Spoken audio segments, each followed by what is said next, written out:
Le rêve d'Halloween. Après une longue journée à dessiner des petites créatures pour Halloween, l'illustratrice s'endormit. Elle plongea dans un drôle de rêve. Une petite citrouille très joueuse nommée Camille regardait des petites araignées dans la forêt. Elle se suivait à la file indienne comme si elle se rendait toute quelque part. Camille se décida à les suivre. Tout à coup, les araignées s'arrêtèrent au début d'un petit chemin de terre. La petite citrouille pensa alors qu'elle devait continuer sur cette voie. Elle s'enfonça plus profondément dans la forêt, esquivant les obstacles qui se faisaient de plus en plus nombreux.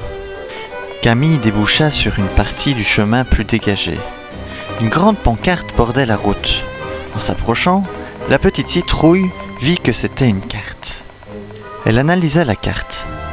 La petite citrouille avait le choix entre 3 chemins, un bleu, un vert ou un doré. Camille choisit la dernière option. Soudain, la petite citrouille sentit des gouttes tomber sur sa tête. Il commença à pleuvoir.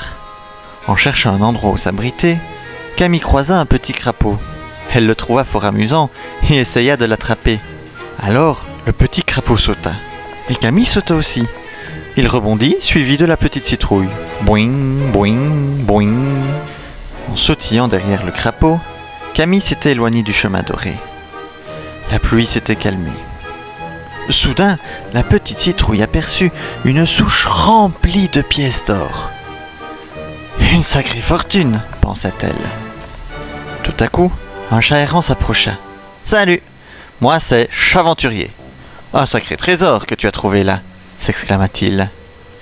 Chaventurier plongea ses mains dans les pièces, qui se changèrent en sauce piquante et lui brûla les mains.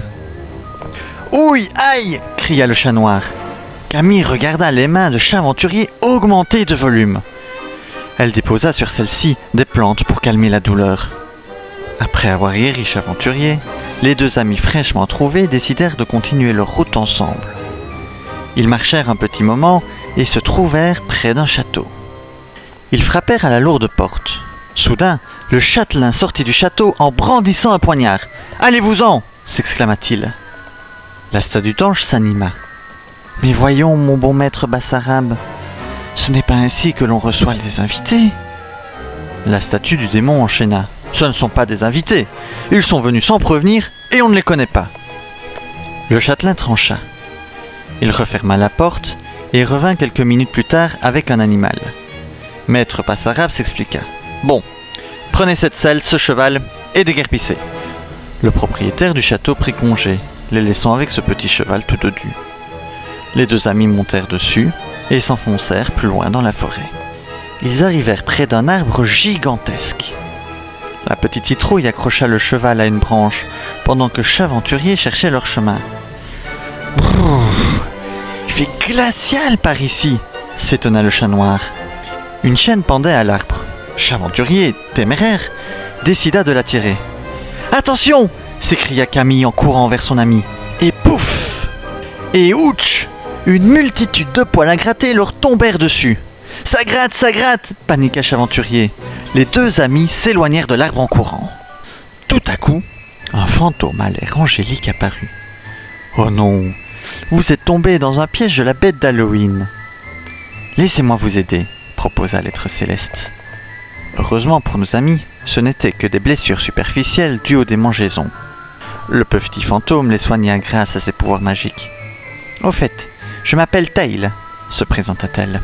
« Vous devriez faire attention, la bête d'Halloween rôde dans les parages.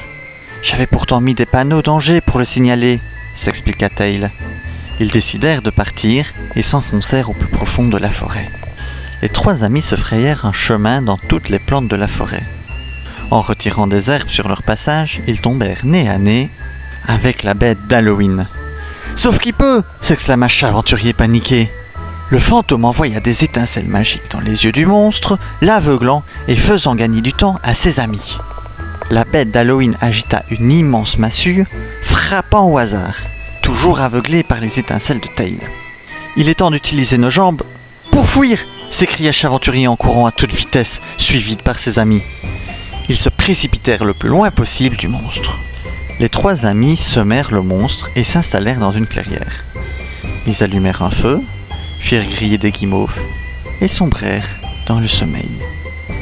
Peut-être qu'eux aussi allaient faire un rêve d'Halloween.